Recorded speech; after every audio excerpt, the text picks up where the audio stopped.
leftovers, and different kinds of food waste. Hold the sink flange component. Remove the flange on the body of the rubber ring. Take out the aluminum mounting ring and unscrew the support ring from the sink flange and remove the fiber gasket by turning to the left, clockwise. Put the sink flange on the sink and ensure that the fiber gasket is fit between the sink flange and the sink to avoid leakage.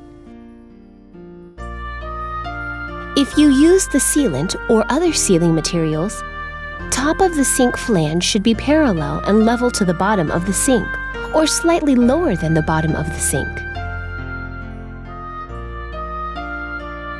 From underneath the sink, slip the fiber gasket onto the exposed sink flange and screw the support ring onto the sink flange with arrows pointing up, and hand tighten until the sink flange will not move.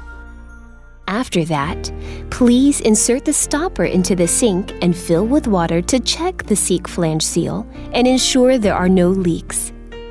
Place the aluminum mount ring over the sink flange and fix the rubber ring in the same time. Make sure the groove of rubber ring fits well on the groove of sink flange while fixing the rubber ring.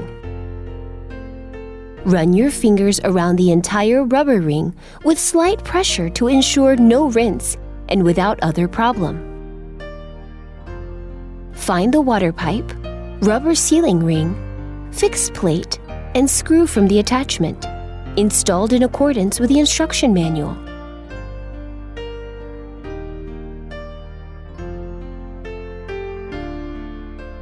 Tighten the two screws and ensure that all of waterways are connected reliably and fastened.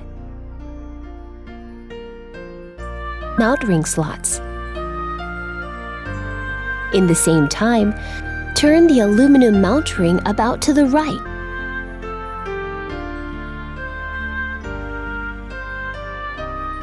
Turn the aluminum mount ring and the disposer until the disposer discharge elbow lines up with the outlet pipe. Open a hole around 32 mm to 35 mm on the top of the sink or cupboard if necessary.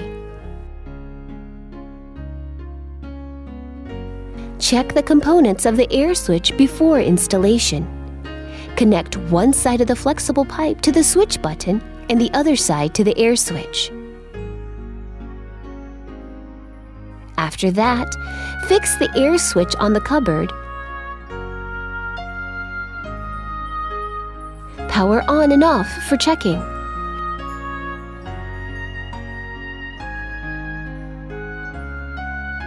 When